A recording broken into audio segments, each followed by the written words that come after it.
work with probably the best group of people in Colliedom. I can't tell you how many hours and hours and hours of work went into what you are going to do today. It will be totally amazing, and when you leave here, you won't be finished. If you have, it is an investment in your knowledge.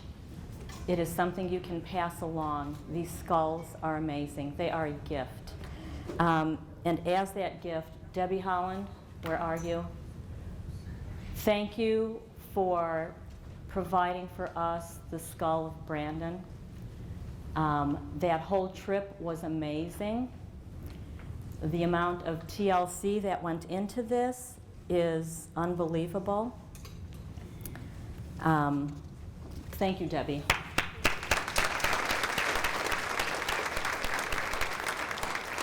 Now, her co-conspirator that went with her to California was Nancy, and they did all sorts of amazing things with getting the skull made and to have them in your hands. I'm not here, I don't get any kickbacks on anything.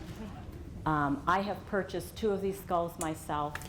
My daughter and I worked together to see if this could be done in 2.5 hours, and after all sorts of giggling and work, yes, you can.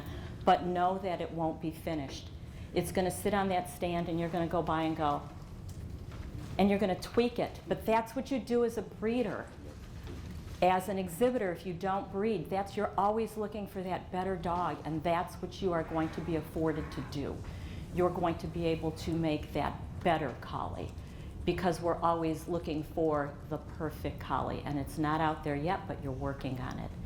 You've been put into groups for a reason. Whoever has that top name, you're the boss. You're the taskmaster.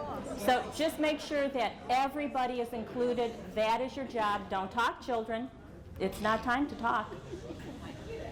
We have to be out of here at noon because somebody else is using this room and they need to break it down and fix it up. So this is going to be work intensive but work fun. We expect you to talk to each other. We will have live dogs here for you to touch. We have gloves for your clay. If you don't want to touch the clay, that's fine. We ask that before you touch any of these dogs, even though you've got your hands gloved, if you could please use the hand sanitizer. There's some at both ends. The dogs will change. There are pictures that you may look at that are at your table. There's a table set. So that will show you how to work on these, but that will go into later. My Breed Ed committee, I want to pat them on the back. Barbara Cleet, raise your hand. Debbie Holland.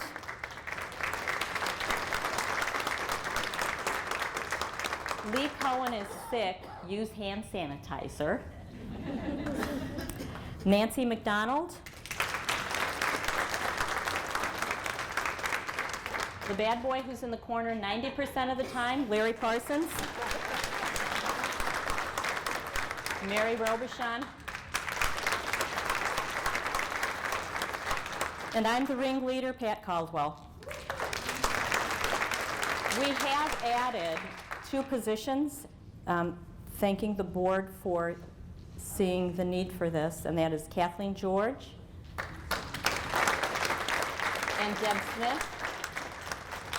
Those 2 people are interns, and what an internship is we look at people who are newer to the breed that are showing a lot of interest, have done some stuff in the breed, and they are dropped into this situation and they're workers. They're like little worker bees. And in that worker bee capacity, they help take some of the load off of what we do. And like I said, this is work intensive. There have been times when we're up till 3 o'clock in the morning getting a presentation finished to go off. Somebody has asked us at the last minute. So hours and hours of work. We couldn't have done this either without Alicia Harbin, DVM, and Josh Harbin.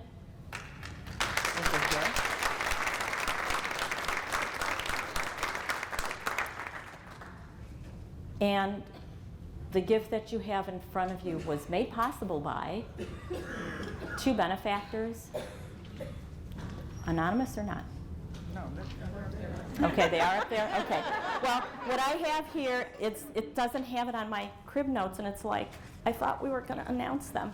And that is Lee, who is ill, and where is Elena Gilkep? Elena, stand up, please. Stand up.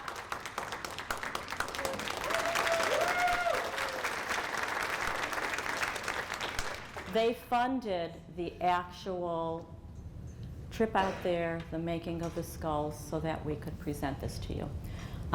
If you are interested in purchasing a skull, please see Nancy, and she will get you up to doing all that. So, are you ready? We're going to look through your folder real fast. I would personally like to thank Nancy. Our printing is a phenomenal cost. Printing for any of these seminars can be $1,200 or more.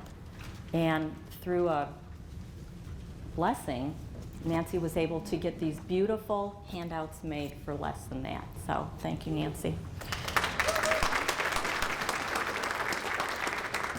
Okay, seminar time frame. Notice, no breaks. Go on your own. Okay. You have to come back in or your group leader will be after you.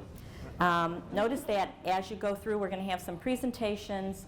Irv and his wife, June, back there are videographers. Thank you very much. They always do such a wonderful job. They are going to be roving. And as they rove, Mrs. Caldwell's going to kind of rove with him to hand this microphone because it has to feed into his camera, or if you purchase the DVD, you're going to see people's mouths moving and not hear anything. So we will be passing this along. The committee is here. If you go to the next one, there is a presentation evaluation. You don't leave the room without doing this. Please, we need this information. It helps us move forward with what you want to see. On the other side, some of these things are here. As we were doing this presentation, these were things that we questioned, that we knew that people had questions about. So look at that. We have your Collie standard, and the highlighted parts are those parts that pertain to the head and expression. And when you look at it, there's a lot. So refer to that. And then this is amazing to look at also, and this will be kind of covered in the presentation. These are the changes of our standard.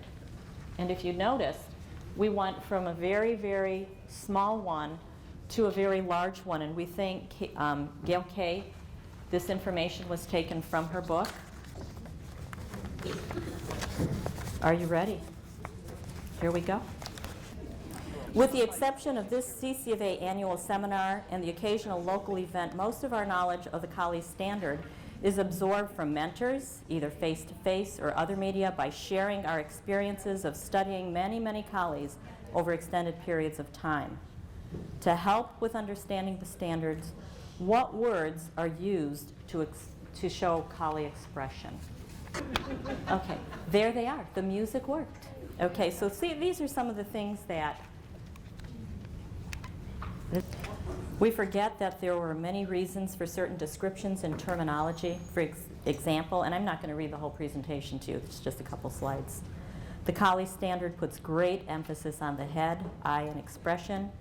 In the olden days, when Collies' naturally work was herding and guarding, driving flocks, the last thing the shepherd wanted was a Collie that looked like a wolf. The flock had to trust the sheepdog, and wolves were natural enemies of most animals. So that look of the Collie needed to be different. This is we're on the 5th version of our standard. Gail's final note regarding the current 77 standard.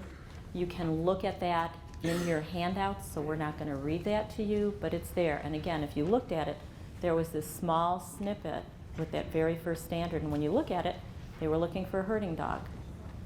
And then they started developing it. Well, this can't look like a wolf, and that's where we are today.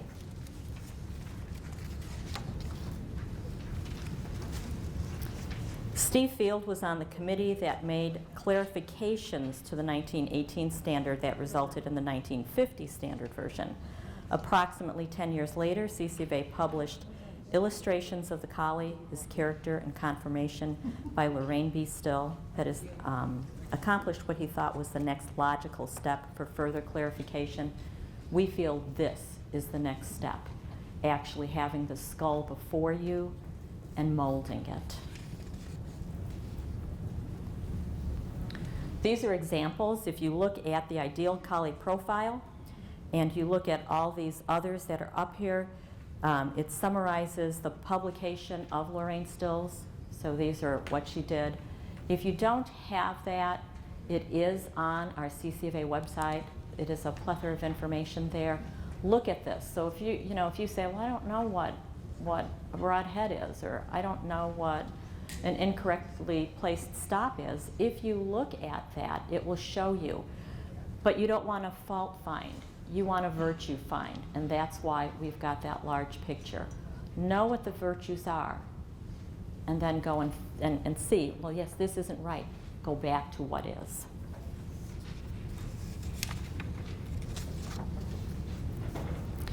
So even while attempts are made to clarify the Collie standard, Steve recognized individuals reading the standards would be in different growth stages, hence your tables, the way you're set up.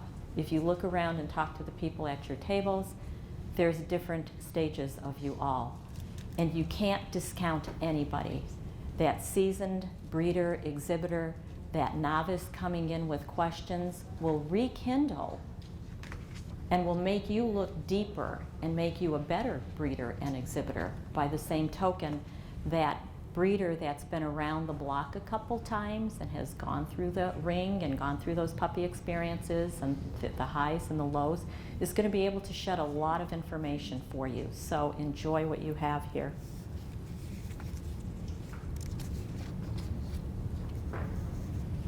Knowledge of type. Not just words, knowledge combined with good judgment, and a good eye for evaluation. And that's what we're hoping you will develop today, is a good eye, a better eye, a critical eye, but not a criticizing eye, and there is a difference. So while the written standard is an essential document in our education and understanding of collie type, it's also important to supplement the experience. Obstacles for the fanciers. Anybody in here come across any obstacles in their breeding showing program? That's all? Some of you aren't honest. Put those hands up. There you go. If you haven't had problems, then maybe you need to check your glasses. There are problems and things that need to be changed everywhere. Open your eyes to it. So how do you overcome obstacles? You close your mouth, you don't answer the phone, you stay off Facebook, and you do nothing. If you agree with me, raise your hand. I love you. No, you do just what you're doing. If this is your first Breed Ed seminar, stand.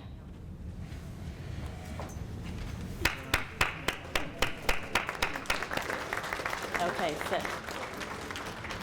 If you've been to at least 5, stand.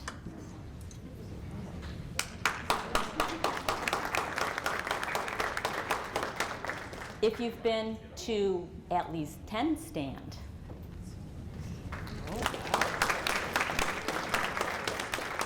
If you have been to 11 or more, stand.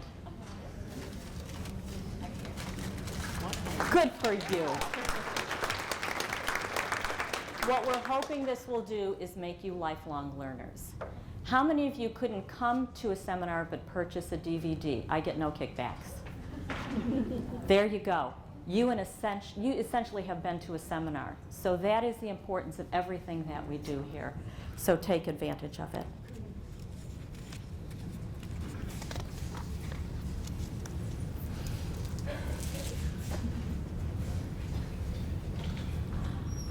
You can't just use language. Wait a minute, I gotta find you.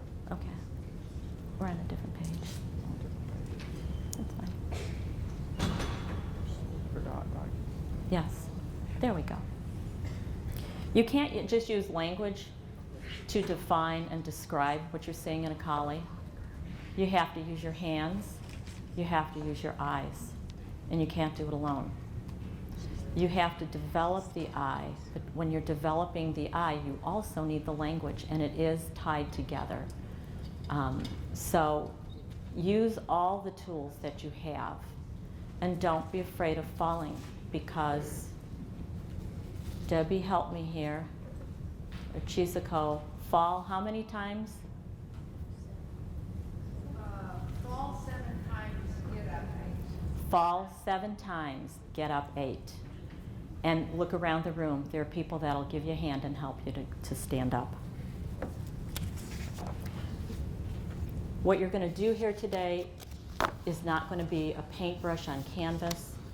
It's going to be magical. And when you see that skull starting to look like this is actually under. That is under this. It is amazing.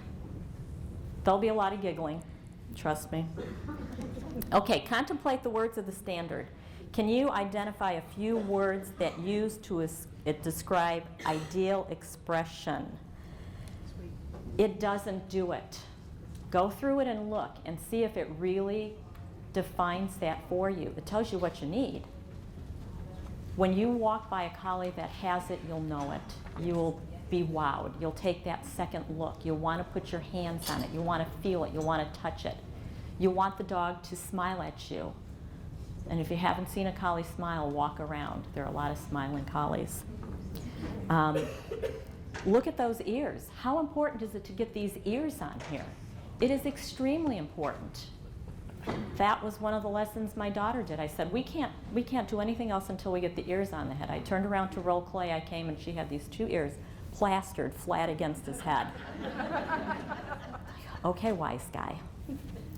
So I'm finishing, and she put antlers on it then, because it was around Christmas time. So watch the people at your table. But I'm going to tell you, even with the antlers on it, the difference between flat against the skull and up brought your eyes from here to the dog's eyes, and you were looking into the face and up over. Even the antlers totally changed the face. How much more so when she put the ears on right? So, look at what the standard was saying. Look at where you are moving. Yes. Okay, illusion or reality?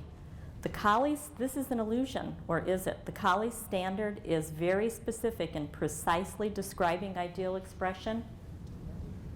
Not so much. What the standard does describe is the detail that contributes to the correct. So it's a detailist. It's telling you the details you need to get it. Because if it said what a collie was supposed to look like, when you went around and looked at all of the dogs that are in their pens, all of the dogs that walk into that ring, you would see cookie cutters, and you're not going to. You're going to go up to a dog and go, oh, love the eye. Oh, wish I had that ear set. Oh, look at that muzzle.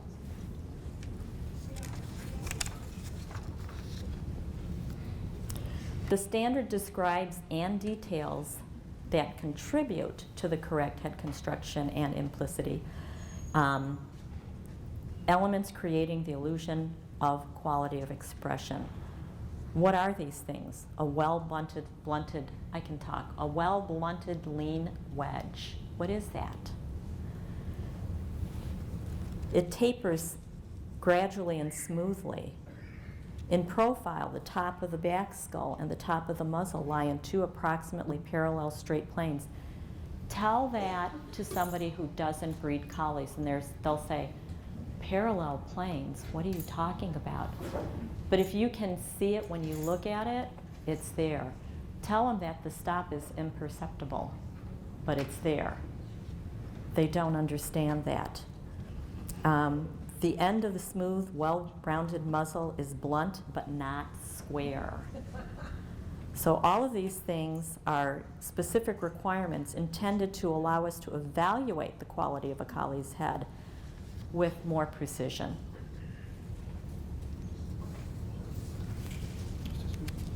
Yep. I'm speed reading up here.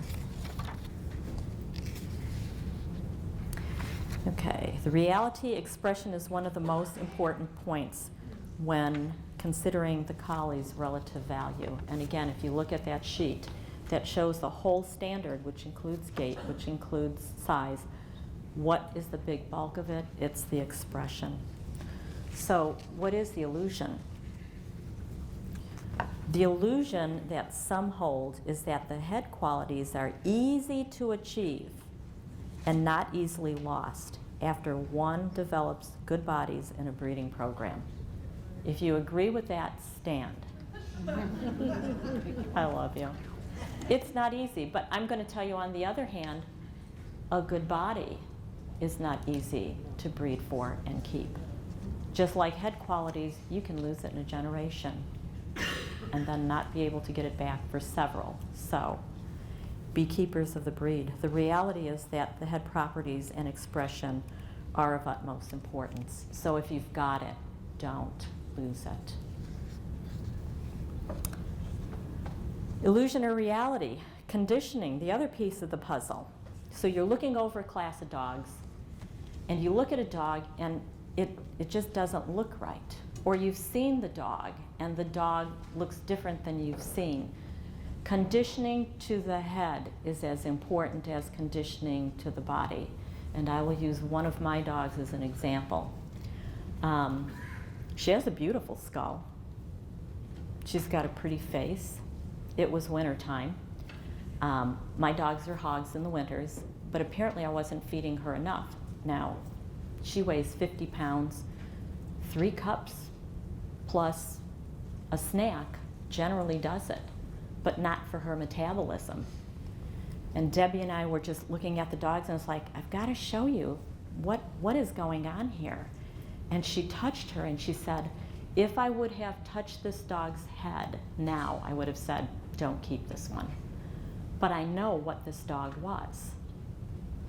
She was losing weight. It was like weeks and weeks of 40 below zero, and we kept feeding them and giving them dog soup. We really upped her food very carefully, because how much can you feed a dog safely? The skull came back. If you look at one of those skulls, it does not look like there are parallel lines. What makes it? The fat and fascia, which is what you are adding today.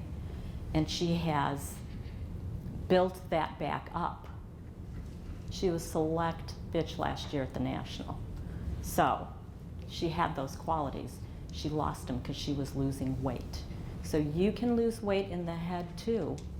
Don't throw the baby out with the bathwater. Know what you have. Conditioning is important. The illusion of a dog without a proper headpiece may truly be one of illusion created by lack of conditioning.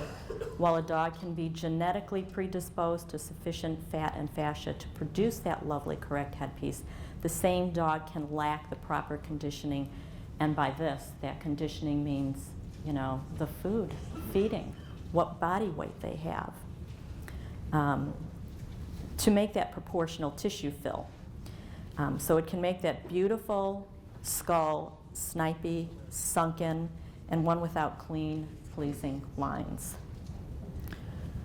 While not all collies lack a beautiful headpiece, may be an illusion created by the reality of poor conditioning, it is a reality we must consider when you evaluate your dogs. Okay, Steve's.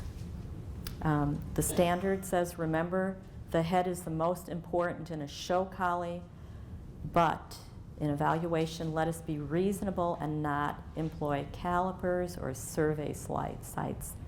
Let us consider the entire collie, especially the head and eye and expression, and of course, but we must not forget the other hand, about a reasonably degree of soundness and fair body type.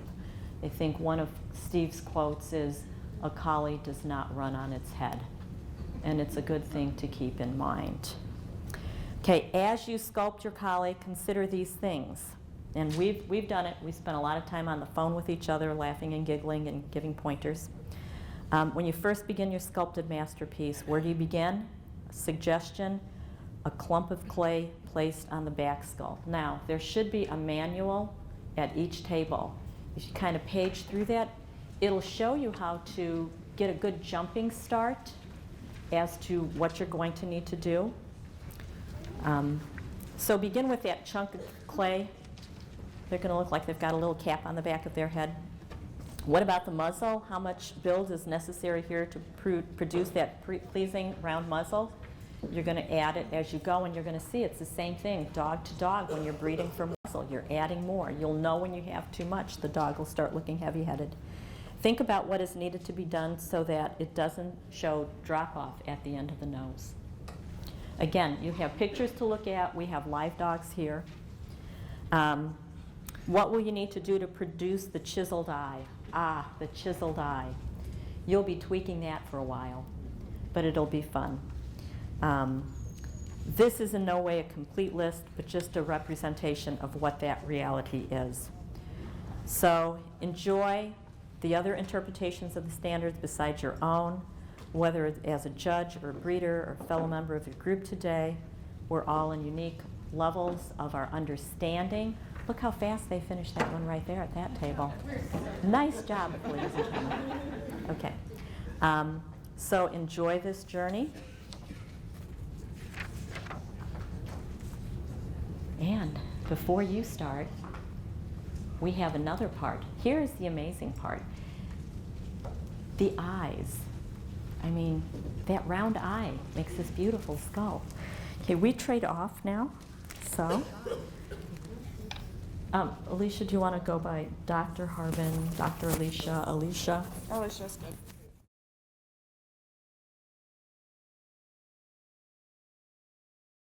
Lee Cohen was my partner, and unfortunately she's very sick this morning in bed, so everybody be thinking about her. So I'm going to try to do her justice in some of the beautiful pictures she put on here. She's one of our artists in the group, and I'm the anatomy person, so once we get to that part, I'll be more comfortable. But we're going to start here with some of these cool pictures. For thousands of years since ancient Greece, those who wished to become artists learned to draw, paint, and sculpt under instruction of master artists in the workshop or studio. They learned by copying old drawings and paintings, also by observing from what they saw in nature. In the 17th, 18th, and 19th century, these artists, workshops, and studios evolved into great art schools, salons, and academies, primarily in London and Paris. The focus was still on the traditionally taught curriculum of art studies based in the classical realism genre. The core of the curriculum was the study of anatomy. We in the Collie world are blessed to draw upon an amazing wealth of art depicting our breed. British masters like Sir Edward Landseer, Earl Maude, Walter Hunt, Arthur Elsey, and Charles Burton were integral in helping us see and understand the early development of the Collie through the paintings. With the invention of photography and the advancement of color printing press from the mid-1800s to the late 1980s, the Collie had unparalleled popularity through the mass production of prints, books, magazines, calendars, and such. On both sides of the pond, the public's demand skyrocketed for Collie as a home companion and Collie-related art. This gave rise to both British and American artists like Harrison Fisher, Walter Hunt, Margarita Kimsey, J.C. Lindendecker, Norman Rockwell, one of my favorites, and of course to our own beloved American Collie breeder Howard Van Dyke. Featured in the Saturday Evening Post on the left, I think she's got it up there, his painting of champion Lord of Belhaven is recognized by every collie fancier in the world. But most importantly, with these advancements, anatomical drawings and illustrations from hundreds of years ago were given new life and meaning to new generations of artists wishing to study anatomy. These 18th, 19th, and 20th century drawings of the dogs have been used by our own breed artists, such as Lorraine Still, when she was asked by the Collie Club of America to do our illustrated standard. Lorraine's drawings are featured on the right of the screen. Collie Q's writer and artist Aline McEwen, in her series An Illustrated Look at Collies, drew illustrations in detail of the muscles of the collie skull. Aline showed us how important those muscles were for proper chiseling the eye, for forming the round, full collie muzzle, and for the flat collie back skull that you can rest your finest crystal on. So now it's time to draw from the great mentors and learn the art of anatomy. And here's me. So I'm Dr. Alicia Harbin. Let's look at some pictures first. Okay. She's got a lot on there. Some really good ones, though. I wish we could save them. These are actually pictures of her where she took the skull and overlaid muscle layers, which is quite fascinating. She did a beautiful job, and unfortunately, we just had to tear it down. But Lee took a lot of time putting this together. But we will do a quick overview. There's no anatomy test at the end of this. So just enjoy it, and you're welcome to ask me any questions. I'll try to answer it. If I don't know the answer, I'll come and find out from somebody, or I will look it up. I've got books with me. So, but I want you to remember that we are the artists and the sculptors of our collies, and this all began with selection, okay? Go ahead and go on with it. And our selection actually began about 15,000 to 30,000 years ago when the domestication of the wolf began. You can keep clicking. Okay. And now we have our domesticated dog that we have today. Through our selective breedings, these domesticated dogs became more diversified to fill our needs and visual preferences. During the evolution of each breed, size, coat, and temperament, and skull types were aspects of the dog that became more varied over time through human selection. Consider all the different breeds you see at the all-breed dog shows and all the variations that we have. You know, these are interbred species, and you can breed a Chihuahua to a Great Dane. We can do that. Now, these are so many variations in our anatomy. This has awarded the dog the most morphologically diverse terrestrial mammalian species known. So, now let's focus on the skull. Its shape and size related to the body size, and how these changes can alter the expression. We have the brachiocephalic, which is our short-headed breeds. We see the pugs, the French bulldogs, boxers are in that category. Then the mesocephalics, which are probably your best representation, is the German Shepherd, and the dolichocephalic, which is our greyhounds, borzoi, and of course our collies, very long-headed. And consider how the changes in these head types will actually change the expression, the eye set, and what the purpose of that dog is. Think about your dome skulls, an undershot bite of the African Pinscher, how it makes that monkey face, the large jowls of the terrier breeds that help with catching game, and even the brows of the Brittany that help protect them from briars. And now let's think about the detail in our collies' heads and how these variations in the skull and the muscle grouping gives us the detail that we're looking for. And how much of this is skull and how much of this is actually muscle, or is it a combination of both? The skull is composed of multiple bones that are joined together at sutures, and which these are actually considered joints, but they're a fibrous joint, and this joint does allow for some flexibility in the skull. Over time, they're infused at birth, and I do have some different stages of skulls from puppies up here, and you can actually see those soft spots or suture lines as they're developing. But as they grow older, those suture lines are considered fused as adults. Think about when you're feeling a puppy's skull, the cheek or the side there over that zygomatic arch. You're actually feeling a little groove sometimes or a little ripple there. That's where the 2 points of the zygomatic arch are actually coming together, and that will flatten out over time. The mandible, or the lower jaw, is formed by both a right and left mandible, and it's fused at the symphysis, which is where our underjaw is, the finish of underjaw. And this mandible forms a true moving joint with the temporal bone, which is our temporomandibular joint. You can click those. That's our zygomatic arch suture. That's the symphysis of the mandible, and that's our only really true joint in the head. Now, for more specific bone types, let me see if I got my pointer. Where did that thing go? There we go. We've got the nasal bone right here, both of those, and that forms the roof of your nasal cavity on these dogs. This is the incisive bones that is actually holding the incisor teeth and is the opening to the nasal passage. Think about when you're building your models today, what is at the end there? That's all cartilage and tissue material. This is where you start seeing drop-off issues. So think about where you're having lack of or what is actually filling in there to help you.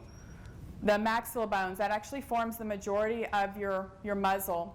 Coming up through the stop, or actually, let me not skip this one. This is our lacrimal bone over here. It's at the front corner of your orbit of your eye. Then you've got your frontal bone. It's a very important one that we're always filling on and seeing if it's flat. So that's what you're dealing with right here.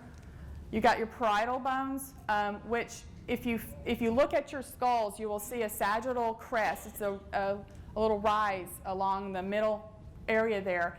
I would like y'all to look at the puppy skulls I have, and you actually will recognize that as puppies up until about 4 months of age, we don't even have a sagittal crest formation. Back here is our occipital bone. It's the very back, and it has the occipital protuberance that we're always feeling of. It's where you put your finger at the back of their skull when you're measuring your skulls. Again, this is not there on our puppies until close to 4 months of age plus. We've got our temporal bone, and coming off of that is what we call the zygomatic process. That's the back part of your zygomatic arch, which connects to the zygomatic bone, which this is actually considered the frontal process of the zygomatic bone, and there's your suture. And then there's a palatine bone that we don't even palpate on a dog when we're filling with heads. So when you're looking at the skulls over there, you can see the progression from the 6-week-old, a 9-week-old, and a 4.5-month-old, and you can see your zygomatic arch suture. You can see the lack of the sagittal crest. You can see the lack of the occipital protuberance. And you can also see on that 4.5-month-old that kind of rise above the eye where the frontal bone is actually lengthening. But please don't touch those puppy skulls. Josh did a lot to putting them back together. They're very, very fragile, okay? Now we're going to start adding muscle layers. And Pat touched on how much clay you're going to put on the back of the skull. And this is part of the reason. The muscles on the top of the skull, think about the size of these muscles and the location when you start sculpting. These deep, large muscle groups control most of the jaw movement in the dog for chewing and for barking. And the temporalis muscle attaches to the temporal bone of the skull and extends to the mandible. The masseter muscle arises from the lower edge of the zygomatic arch and extends to multiple areas on the mandible. And the digastricus extends from the lower part of the occipital bone to the main body of the mandible. I'm going to click it. I can do it. There you go. This is a cross-section of a skull, and in a very important place. If you look, we've cut through this skull right here, and we're looking on it inwards. So you've got your brain, your tongue, and here's the skull. See the shape of that skull? That is not a flat, cornered out head, is it? So what's doing that? Look at this temporalis muscle. Look how thickened that is. And that's what you need to consider, like Pat was talking about, losing that skull, poor muscle tone. Think about how much thickness there is in that temporalis muscle. And when we were doing dissections on a lot of our adult collies, there were areas that were anywhere from 1/4 of an inch to almost 1/2 inch thick on that particular muscle to add that layer. And then you think about the superficial muscles on top of that, and then the skin and hair. So there's a lot there. I've got this now. Oh, I'm good. Thank you. I figured out the buttons. So now superficial muscles, or the surface muscles that are under the skin. I'm only going to touch on a few. There's so many on there, but these are the main ones that we decided could control our expression. Let's see. We've got the zygomaticus, which is considered the smiling muscle. And you can see that it attaches at the corner of the lip up to the front of the ear. Think about that, how that would affect our lip lines. The orbicularis oculi, that is around the eye, that actually helps close the eyelids. See next here. The labiator nasolabialis. This is a large muscle group that lays across that muscle, and how important that is to our smooth round muzzles that we have. This one is also, if you see a dog like snarl their nose, that's what they're using there. And when they open their nares, when they're breathing really hard, they use this muscle also.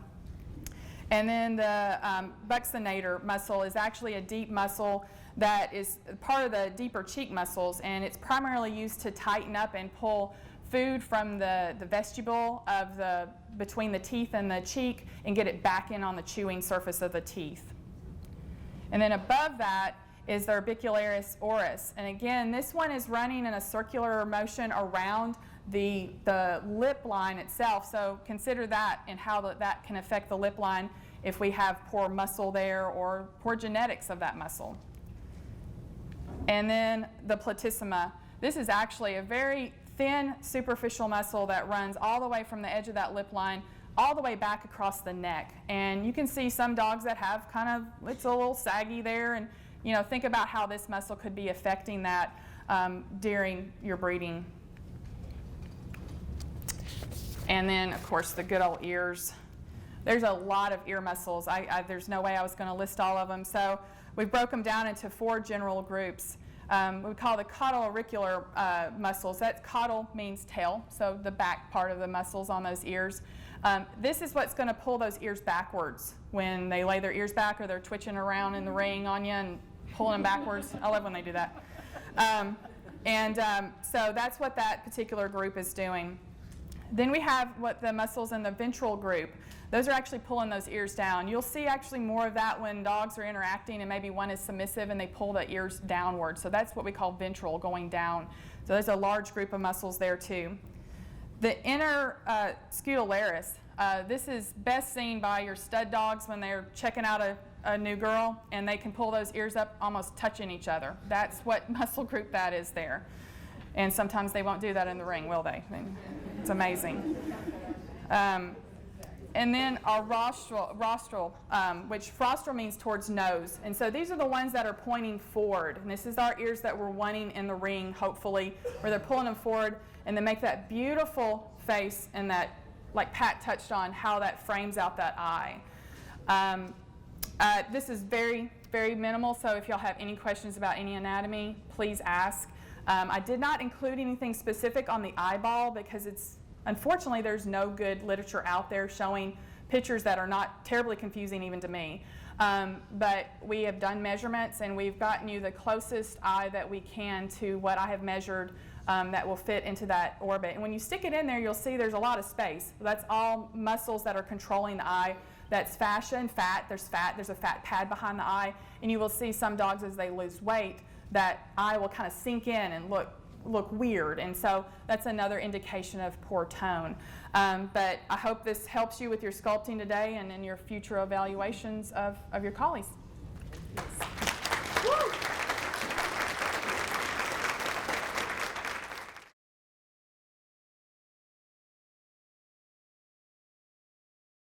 Okay, keep in mind I'm going to be wandering about with Irv.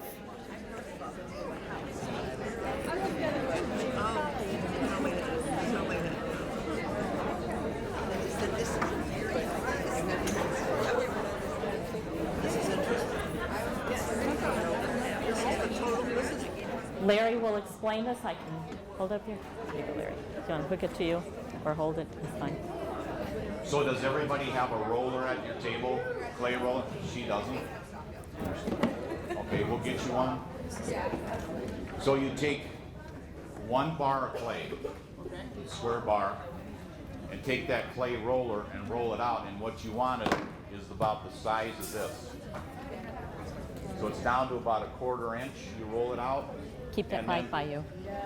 And then you trim down, I'll hold. trim the edge off, and that makes a good ear. Yeah, okay. Did everybody understand that? Okay. 1 bar of clay, and put it on your table, on your cutting bar, and roll it out to about, okay.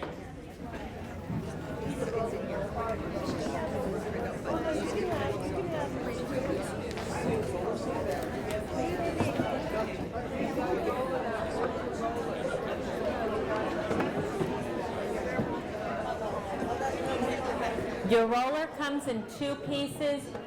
Keep the 2 pieces together so you can roll. The outside will be rolling. Okay, hang on, I'm coming, Larry. Hang on. If you don't have a roller. Put your hand up if you don't have a roller at you. And that will warm it. That's one way of doing it. Or someone in the group can play with it. But warm it up, roll it.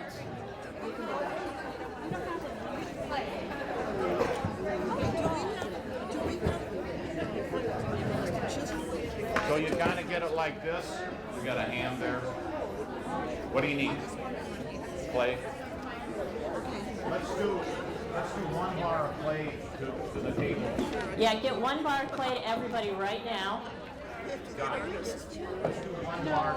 Mike, can you give me that piece that you're rolling so Larry can show them? Get your hands up. You'll get 1 bar, and then we'll Yeah, distribute just the bring rest. it so that we've got kind of a... Okay, you're gonna flatten it. Thank you, Michael. I'll get it back. Okay, just fold it over Larry and put it up so that they can see what you're talking about. Well, this is too wide. Right, It's way too big. okay. So you work in the clay into kind of something like this and get it warm, and then you want to roll it out. Pass that back, please.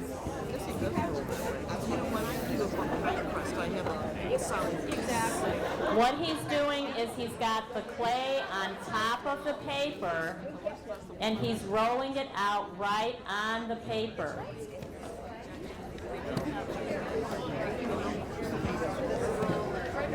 Okay, let me hold this up so they can get the gist of it.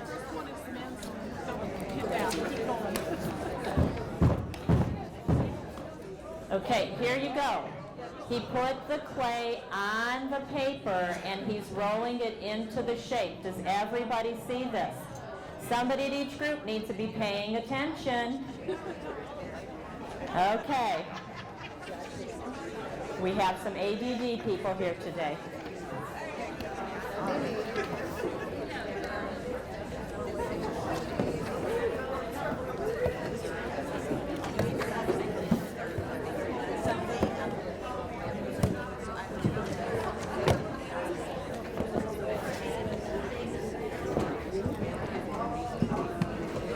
Okay, I'm gonna move over here.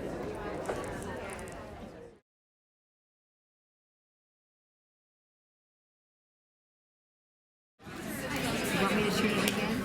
Yeah, maybe turn it this way. Here's clay. So you kind of get it like this. You got a hand there. What do you need? Clay. That's 2 right there. Okay. That's 2 as well. Yeah, give 1 bar of clay to everybody right now. Do you have a thing to roll it on?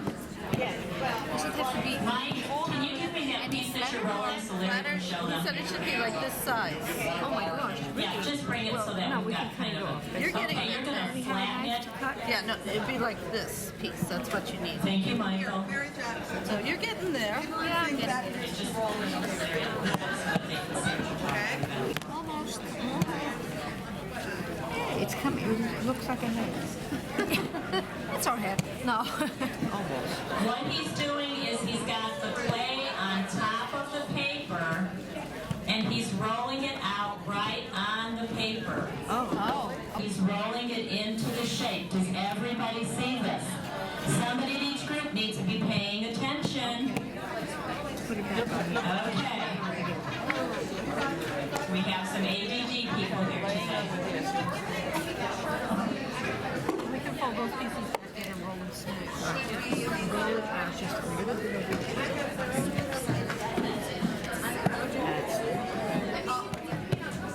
I have enough. I carry everything in my bag.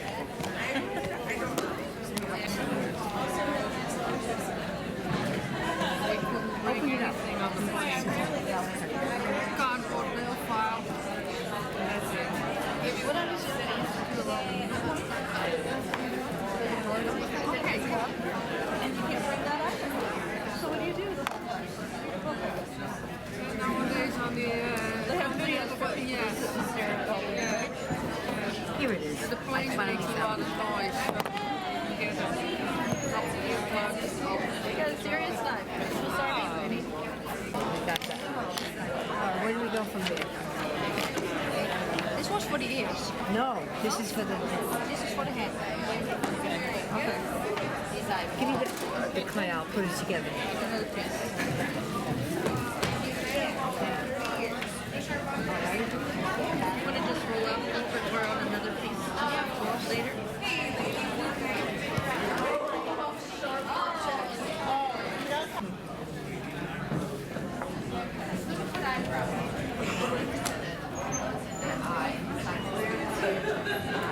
He takes the roll. He takes this roll. Or the saran wrap over it? You're working hard.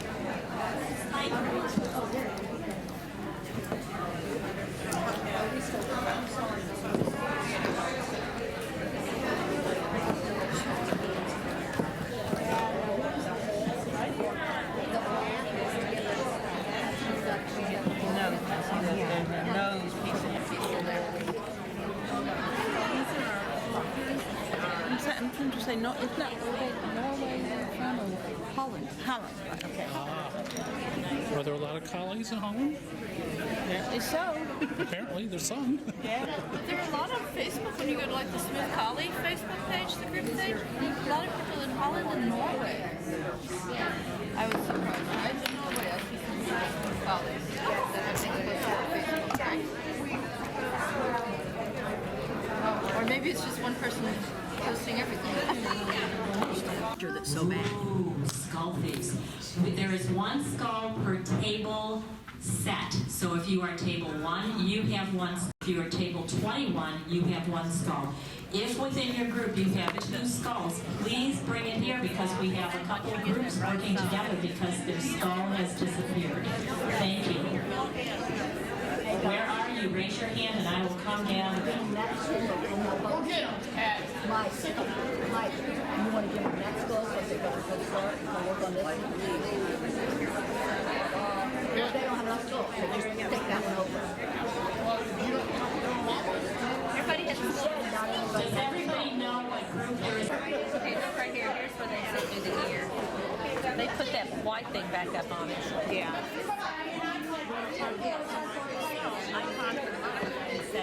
Oh, I thought we had an ear on there. Well, we did. For a second. Wait a minute. We're listening. Would they turn their ears that way? Yes, they do, don't they? They do. We're listening. What did you say? She said it. That's what collies do. And then if they don't like things, they go like that. This is pretty good. They're having way too much fun. Is that not that one we got? Now, here was the interesting part that I watched. Yeah, it is. One job. Hey, this is the. There's another If we job. put an eye and an eye sit. We're working together. Let me have an eye, And please. that's why I said we work together. We're the experiment. But anyway, eventually it starts taking, like there it's a peak. Not good. But we changed Okay, all look that. here. The eye is here, and this is the corner. Okay, that's the corner. That's the stop, guys. That's where the stop is. Okay, ladies and gentlemen, there was a question about the clay. How long before this hardened? And the answer is, it work on that and tweak it over months and months. And You put the eye, let's just say that's the those of us first that one, have okay? the skulls, some of you are working on them now. We Gonna come down like that? play today, That's the point. and it was 3 and 4 months old. Then that's the stuff, right? Ted, you know they're gonna take a best in show, Best in dough. best in dough. Yeah, I think this is right? Does that look like a new Anyone have any other ideas before I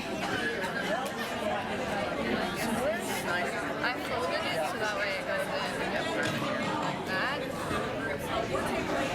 Those are really big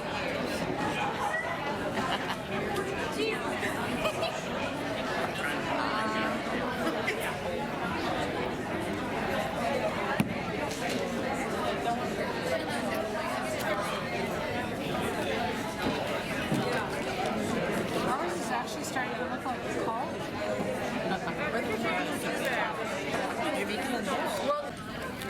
Okay, here's a picture of the ear. See how they folded it in? It's snapped onto the side. You know what? The nose is supposed to be cut off. In there, get our heads in there. It's great. Yes. Oh, where in Canada?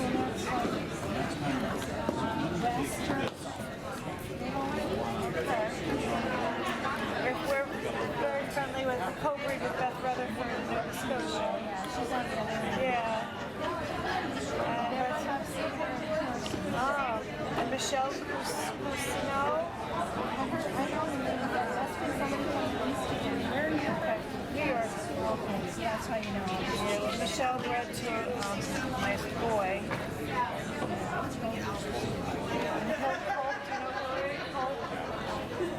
No, but she's on. I think she's more on your end because she's far away from Beth. So, yeah, they're fans. Yeah.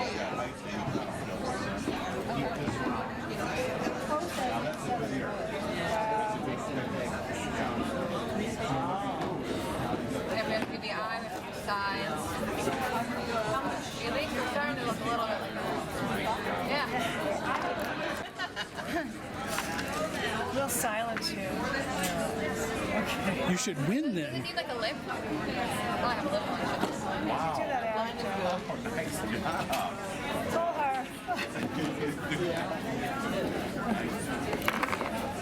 No, it's not all her. It's a group effort. Yeah, just remember, we gotta impress the judges here, Yeah. They could take bribes as possible. I need back skull help, guys. Well, tell me how it's looking from there. It looks awesome from here. We just gotta cover that though, underneath. They're still looking a little bit low from there. Yeah, yeah. That's what, again, help me out from that end. So I want need to come up from like right There. here. Yeah. Okay. Yes.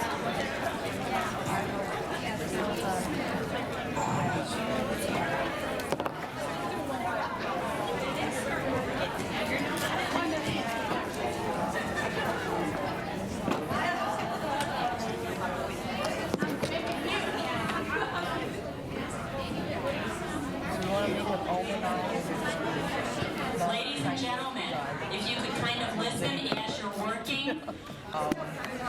Well, if you have a rolling stop, then you have a top and a bottom, but it should just be probably like right here. Well, I don't understand. Can you explain that to me? You always have a top and a bottom. But if you have a regular shot, you just have a stop and then a start again? Right.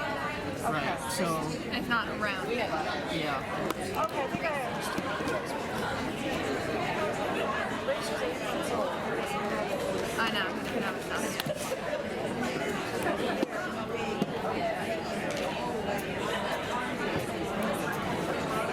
So I guess being Like eyewitnesses and have one event and have like people not see the same thing, Right. the same color.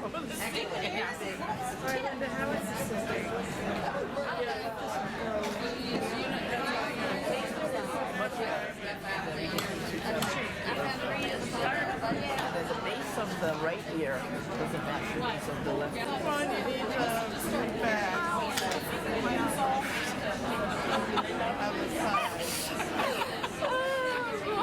You guys are having too much fun.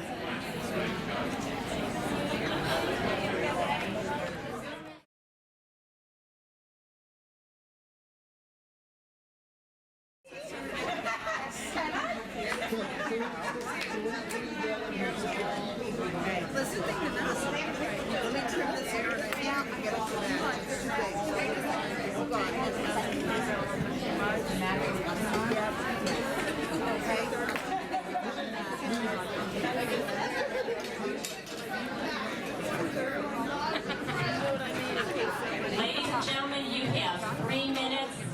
Get ready to get those collies up here. Ring time.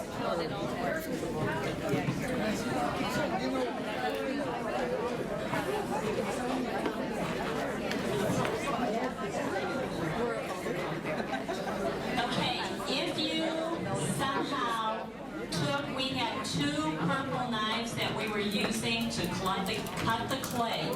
If you have those, somebody loan those to us. If you could please bring them back. We're looking for 2 large purple knives. If you can bring them up here to the front, I would appreciate that. Thank you.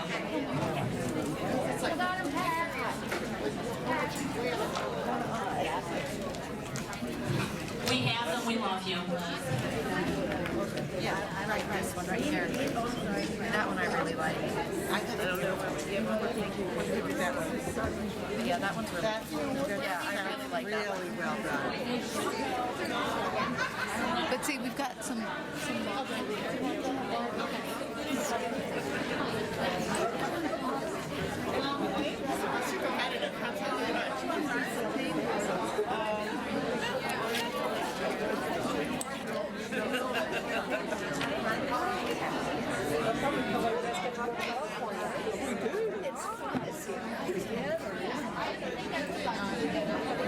I'm going to do it right now.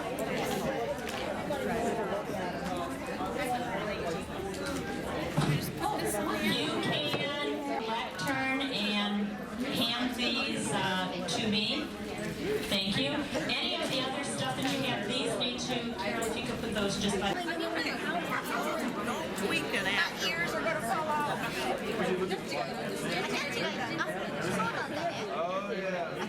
Cool look, isn't it?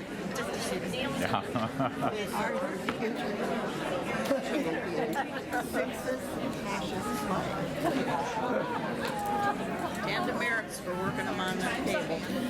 I like your one. Everybody at their seat except the Breed Ed Committee. Breed Ed Committee, I would like you to go through and make your selection. I have to tell you, I've been doing this for years, just doing seminars even in my own school district, and I have never, ever seen a group of adults on task as much as you were. Give yourself a round of applause. Nice job. The other thing, Rose, did you need to go through? Okay. Yeah, I know it is. It really is awesome. The other thing that was wonderful was that the way you worked together as a group. There were no boundaries. There was nothing. People were listening. They were taking constructive criticism. They were showing their talents. Not everybody, some of you, I walked around, some of you did not touch that clay. Whether it was icky or it's not your thing, you didn't touch it. And that wasn't the point of it. What was great about it is you took this, I need you to be quiet, you took this and somebody was that little whisper in the ear saying, I think you need to do this, I think you need to do that. And you didn't take it as an affront. You listened and were like, oh yeah. Now, how many of you thought smoothing this out and getting all the lumps and bumps, how many of you didn't think that was going to happen? You want that nice smooth head when you go over it, don't you? Not just on your Collie, but on the clay. And if you've come by and you've looked, just like our Collies, there are no 2 that are alike. So a lot went into it. I would just like to give this committee here a round of applause for everything they did.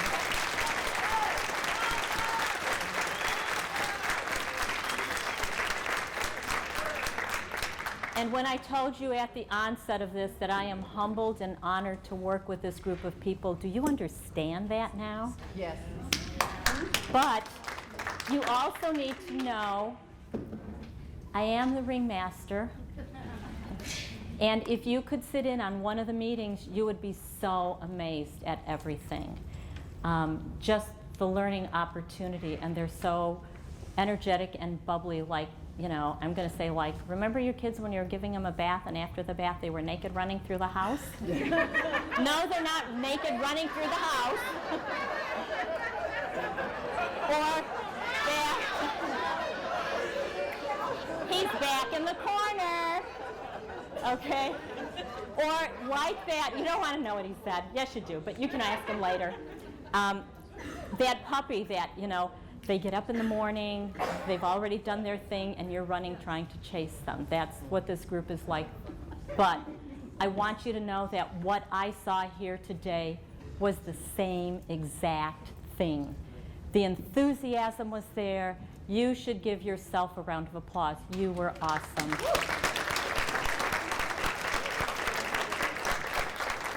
Okay, committee, start going.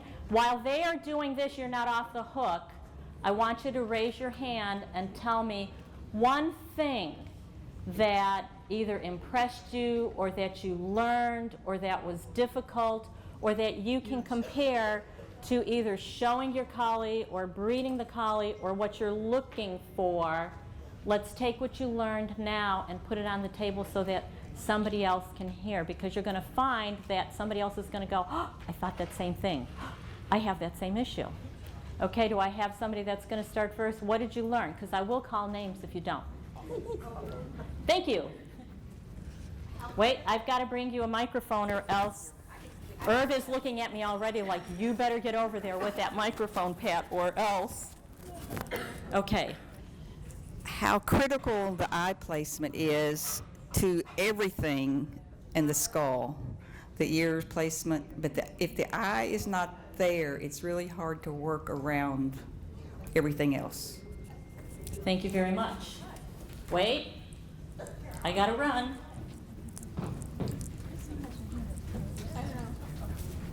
Did you guys notice that your eyes were placed right, but sometimes it was like maybe you didn't have enough fascia behind the eye and it was making the eye protrude. And when you put that in and flattened out the sides of the skull and you rounded that muzzle, that eye that used to protrude set in.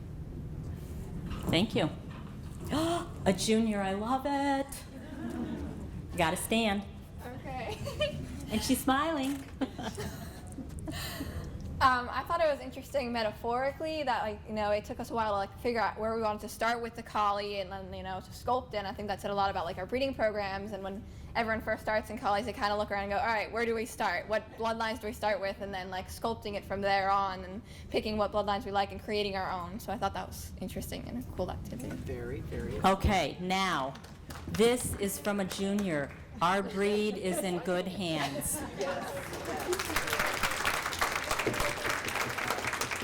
Somebody else? Nobody learned anything? I'm going to go home and cry. Thank you, Rose.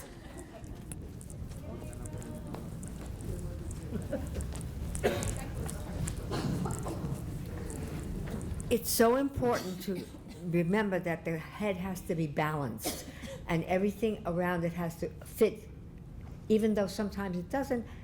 If it fits the animal, then you have to let it go, because no one is perfect. Excellent. Anybody else? Committee members, oh, I got one back there. And then it looks like are we just about ready? Excuse me, I've got to run through here. Yeah, okay, where? Right there. Just that it's very easy to focus on one aspect and perfecting that aspect, but then when you step back from the dog, you realize, oh my gosh, where'd all this space between the eyes come from? So yeah, definitely, like Rose said, too, everything in moderation and in balance. But excellent. Okay, and this is why, and again, I don't get any kickback on any of this. It's real important to use these skulls. How many of you want a toy to go home with? You know, this is an invaluable tool. I just want to take a minute here. I think we need to thank this committee again for all the hard work. You guys have no idea. I get a little bit of it because of being the president. We talk a lot. They throw things by me, questions, answers, whatever. You guys, this is a fantastic committee. Absolutely.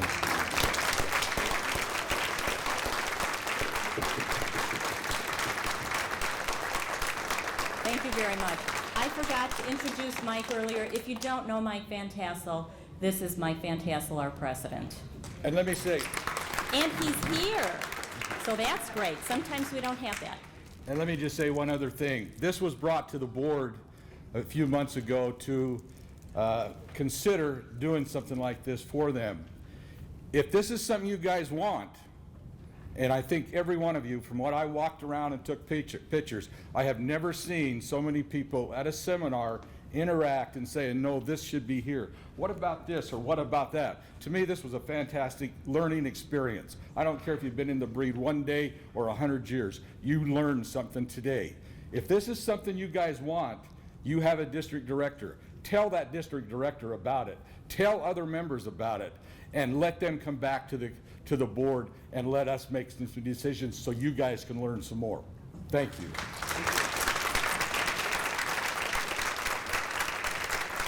Just so that you have an idea of what Mike is exactly talking about, the committee suggested that CC of A purchase at least 6 of these skull kits, so that if in your community you want to take this to your membership as a learning tool, or, you know, it's all about continuing education, you can take this and an after-show activity. You know, you've got those Saturday, Sunday shows, Saturday night after the show. It might take a little bit of time, but at least it'll pique some ideas. So please do take it back to your district directors. Again, we don't get any kickbacks. Judges, are you ready? Okay, we've got it down to 4. First better be mine. we all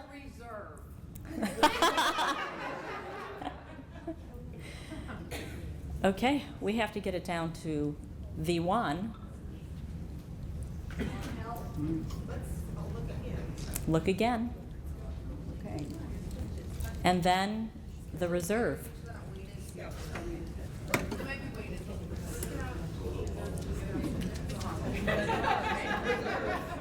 Microphone is over here, so you're good. While they're, yes, and they will go through and share what they like about it, absolutely, which is why we had to get you kind of cleaned up. We just found some lead in somebody's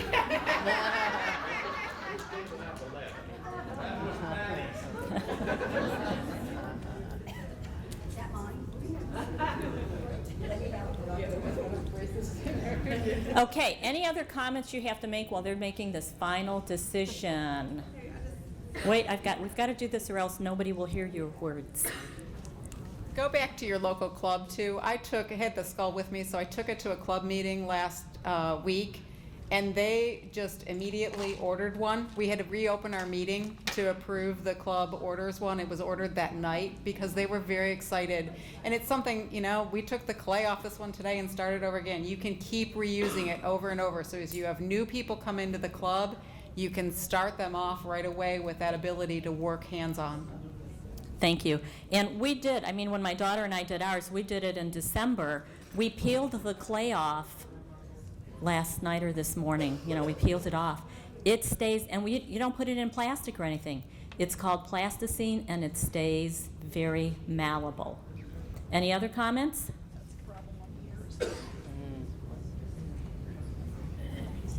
Okay. Wait, no, you do, because you need it because it won't go into his microphone, and then he'll get after me, and I don't want him to get after me. There you go.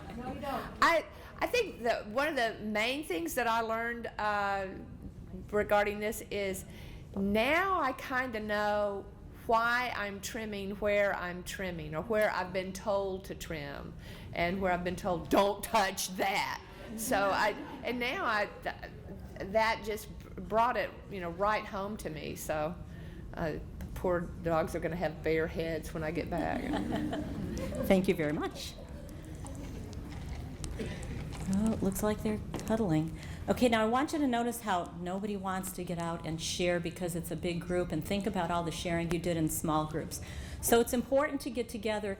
Mentoring happens every time collie people or dog people get together and talk dogs, talk virtues, talk I need help, talk this is what's happening. So this is good, and you need to take the excitement that you have here today and spread that. They're touching now. Larry has the tube out.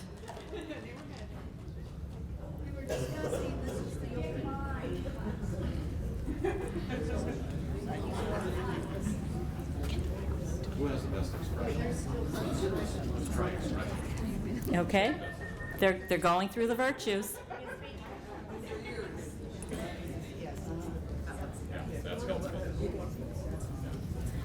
Okay. Now I put you guys on a timetable. It's 11:53. Have you got it down to your?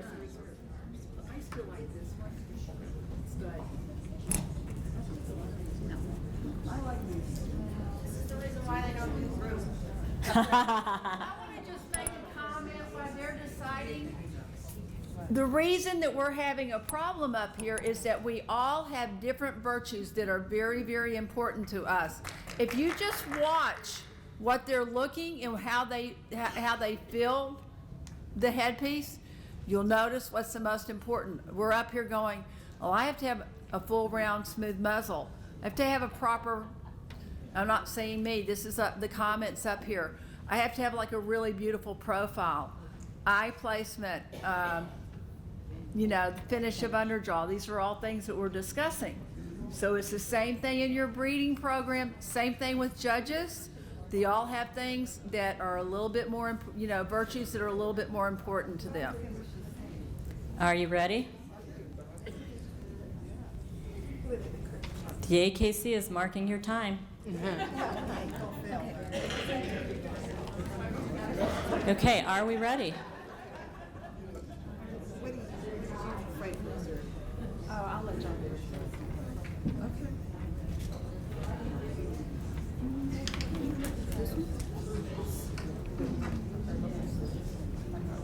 I'm not supposed to influence because that's you. Yes, you are. You're part of the group. You have 5 seconds. The time, Master.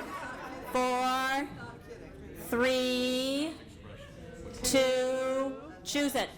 Okay. Do reserve first. Well, where's our reserve? Okay, you need to move because you've got to tell us why it is reserved. Go ahead. Where's table 14? Table 14, please stand.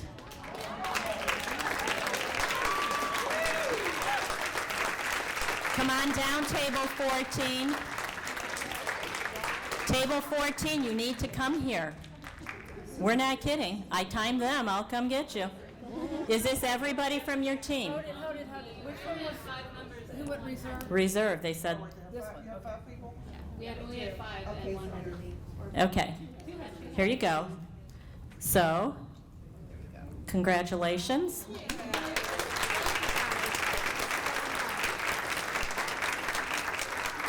Okay. And best, wait, come get your picture by your creation here. Here you go. Show the towels too. Bring your smile. I'm saying smiling, and everybody out here went. I love you.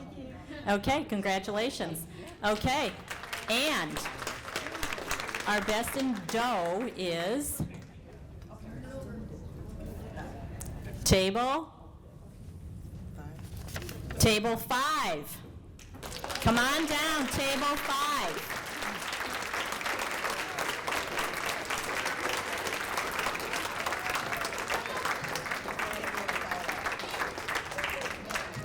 Have to have your picture with your winning entrant here. Yeah, they can come this way.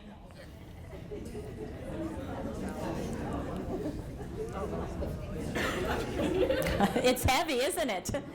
It looks light. Smile, congratulations.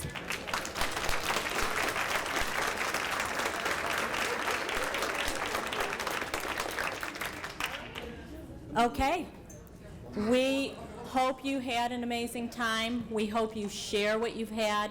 If you are interested in purchasing, Nancy, could you hold up your hand and wave to people?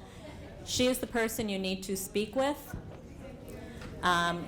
Please take lemonade and coffee with you. Should I tell them what it costs? Okay. Round of applause for our leader right here.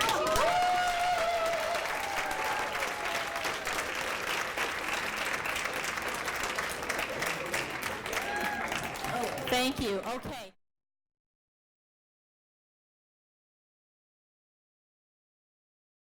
Not a flat cornered out head, is it? So what's doing that? Look at this temporalis muscle. Look how thickened that is. And that's what you need to consider, like Pat was talking about, for losing that skull, for muscle tone. Think about how much thickness there is in that temporalis muscle. And when we were doing dissections on a lot of our adult collies, there were areas that were anywhere from 1/4 of an inch to almost a 1/2 inch thick on that particular muscle to add that layer. And then you think about the superficial muscles on top of that, and then the skin and hair. So there's a lot there. Good. Thank you. I figured out the buttons. So now superficial muscles, or the more the point is also if you see a dog with a snarl nose, that's what they're using there. And when they open their nares and they're breathing really hard, they use this muscle also. And then the flexionator muscle is actually a deep muscle that is part of the deeper cheek muscles, and it's primarily used to tighten up and pull food from the vestibule of between the teeth and the cheek and get it back in on the cheek. Motion around the lip line itself, so consider that and how that can affect the lip line if we have poor muscle there or genetics of that muscle. And then the platysma. This is actually a very thin superficial muscle that runs all the way from the edge of that lip line all the way back across the neck. And you can see. And then, of course, the good old ears.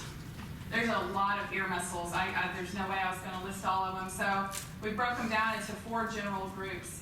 We call the caudal auricular muscles. That caudal means tail, so the back part of the muscles on those ears. This is what's going to pull those ears backwards when they lay their ears back or they're twitching around in the ring on you and pulling them backwards. I love when they do that. So that's what that particular group is doing. Then we have what the muscles in the ventral group. Those are actually pulling those ears down. You'll see actually more of that when dogs are interacting and maybe one is submissive and they got a new girl and they can pull those ears up almost touching each other. That is what muscle group that is there. And sometimes they won't do that in the ring, will they? It's amazing. And then our rostral, which rostral means towards nose. And so these are the ones that are pointing forward. And this is our ears that we're wanting in the ring, hopefully. So they're pulling them forward, and they make that beautiful face, and that, like Pat touched on, how that frames out that eye. This is very, very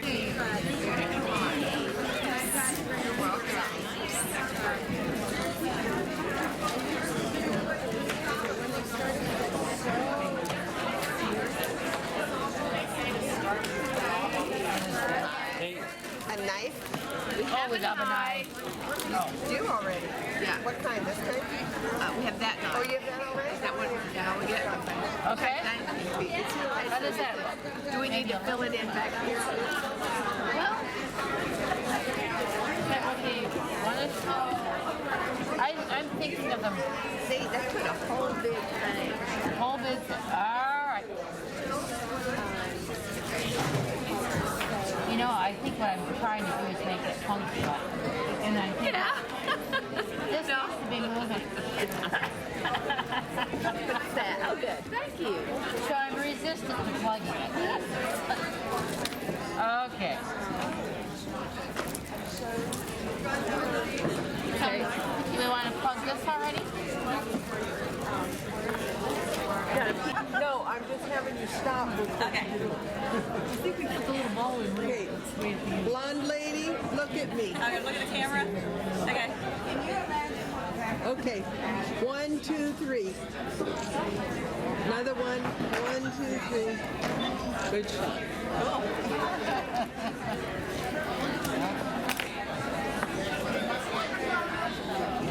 Is he plugged up? Can you tell?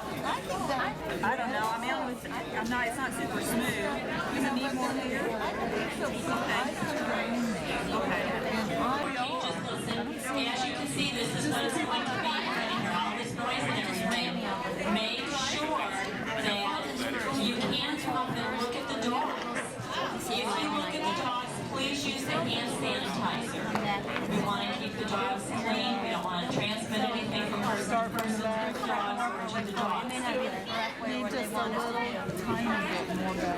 So don't be afraid to move down the road and look. Talk to each other. Make sure you put the back skull clump on first. That's going to be your best bet. We've got sculpting tools coming around. We've got more clay coming around.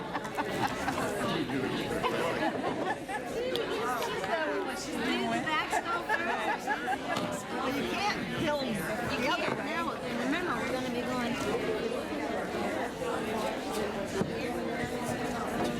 I got it up here. Almost. Somebody's throwing clay at me. Uh-oh. Because I'm not pressing much on it. And what? And you don't have to worry, like I said, you don't have to worry about getting it real flat now. We'll put a thin layer of skin over the top. Okay, that looks pretty good. We can do the rest of the fill. Yep. Now fill the nose cavity. We can use the pre-done nose, but fill the nose cavity so that He stopped us waiting everyone. Fill it up so he can't breathe. You want it to.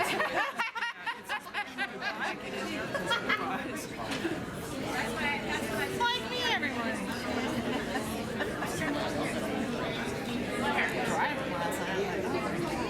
Okay, it's probably good enough with the amount of nose that we have. Did you put stuff around the eye like we showed in the anatomy or Probably not? not gonna. We're gonna do eye last. Fill in behind the eye. The cat, all that. Remember, she had that big muscle that was that. Ladies and gentlemen, I need your attention for 1 minute. You need to come. I'm going to do one side and I'll mimic you.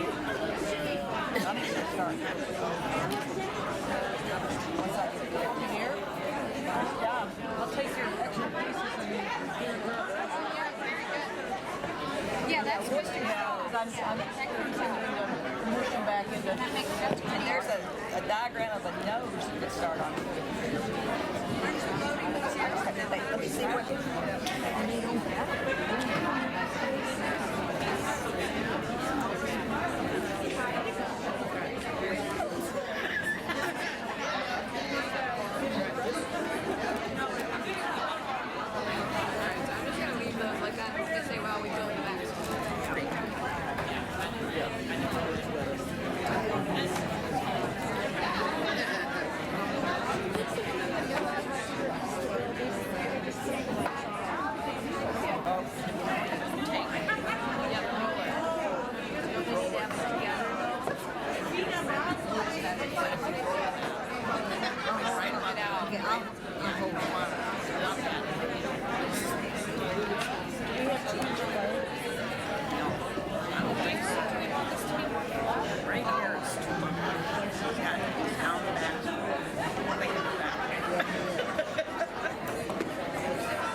Hey guys. What are we going to do on the side? Do we have to fill this in? Do you have yours filled in on your side? Which one? Well, let's go.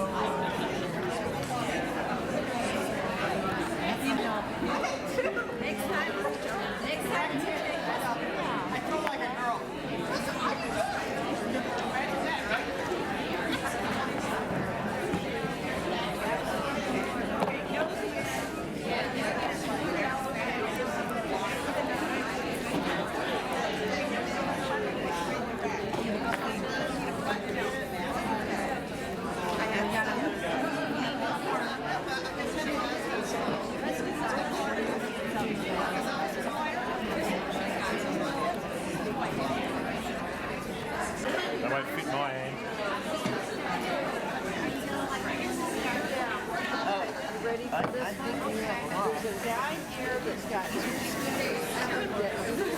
On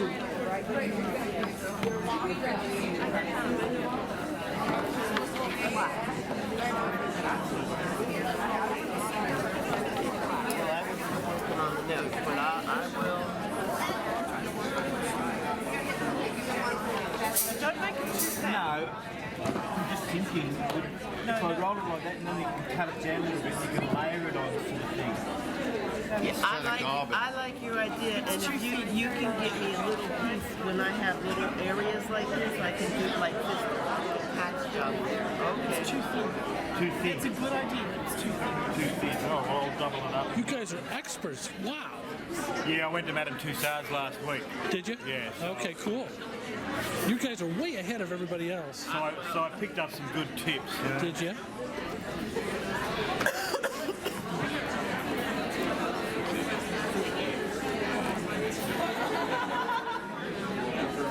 Make this one a bit thicker, double it up.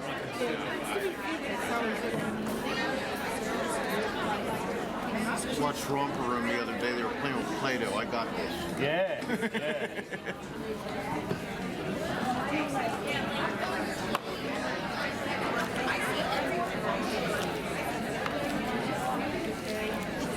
So you want me to roll this one a bit flat?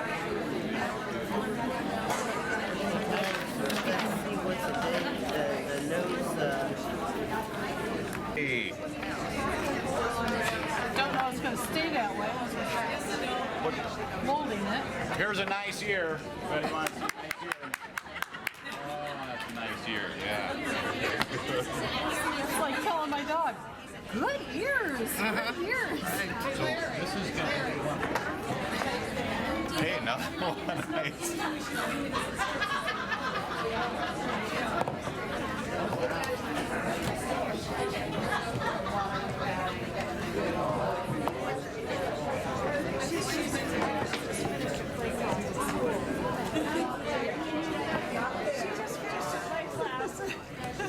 It's hard.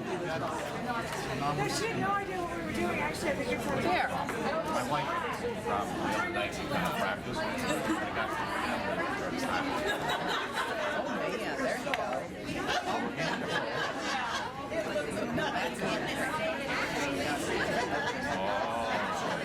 Okay, here's one here.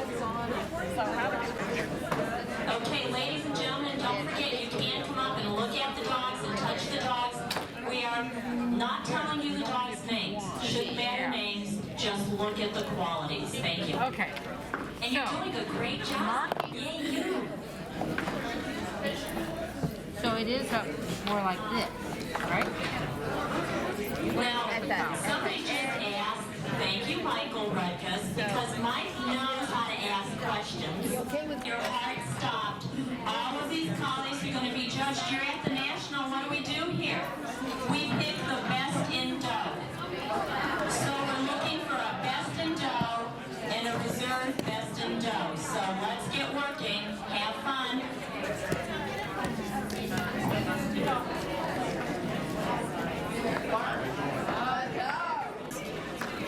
This is my right here on a dog. If I cannot see it, the green side, there's not enough.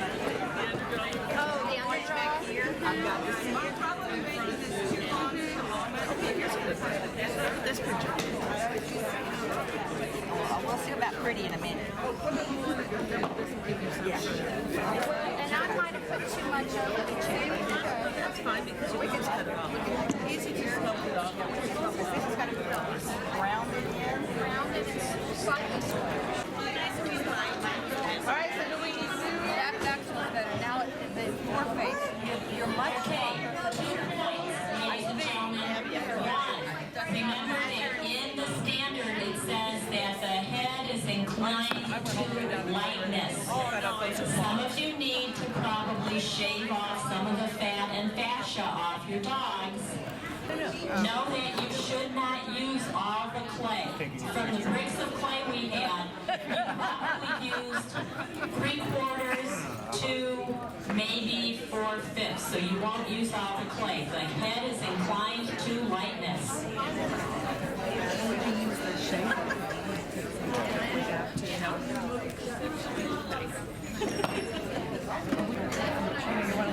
far as the puppies first. So excuse me.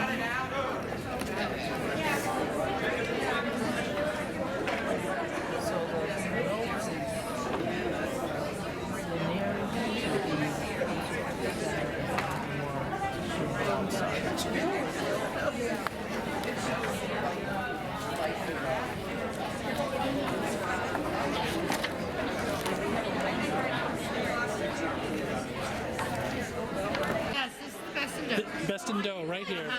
Best in dough, yeah. This is a boxer guy. A boxer guy. Corgi guy, yeah. I'm the only collie, dancer. I like where the whiskers go too. Yeah, she knows where I do. Uh-huh. Yeah, we gave him a little bit of a Loch Laren I smile. like that lip Yeah. line too. Fred has done almost every breed. Yeah. Have you? Yeah. We did 30 nationals last year, so. Oh my Are you serious? I'll do Did you 30? Yeah, I'll do 21 this year. Is that right?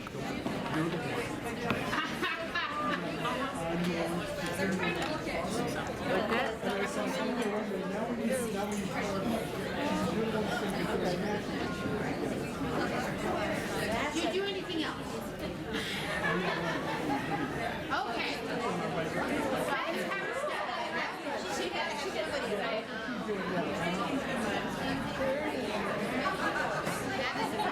Mud Acres 11, Clayton. I think that's yeah.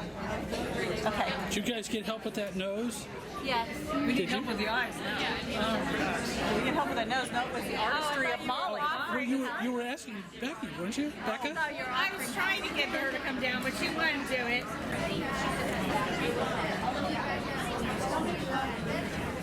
Better, isn't it, as far as Yes. placement? Wait, little Yeah. We'll probably stand here with a couple of them got around here. Okay, well that's terrible. Okay, so we're gonna pull him back. Yep. Yeah, trip into it. Make sure we win. All right. Let's check him out.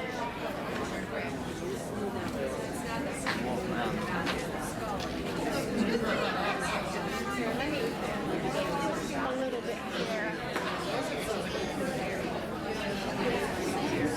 I think he looks good. Yeah.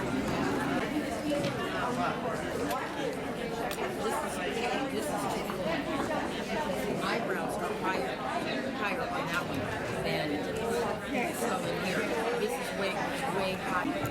Now, it's color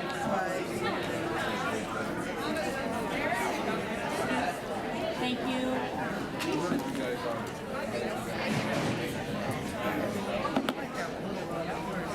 To you. I pay attention to you. I'll pay attention to you. So pretty. Oh, you're so pretty. Yeah.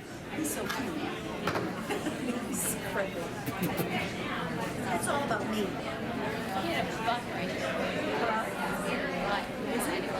Oh, really? Because I thought he was going to be really friendly or something. It's like, wag his tail like,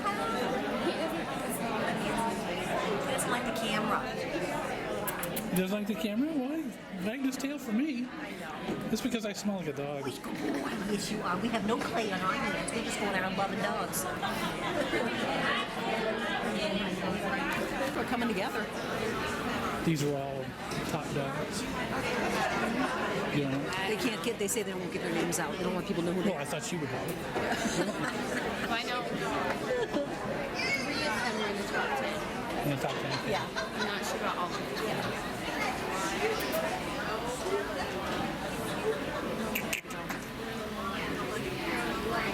I love this little smooth down here. This little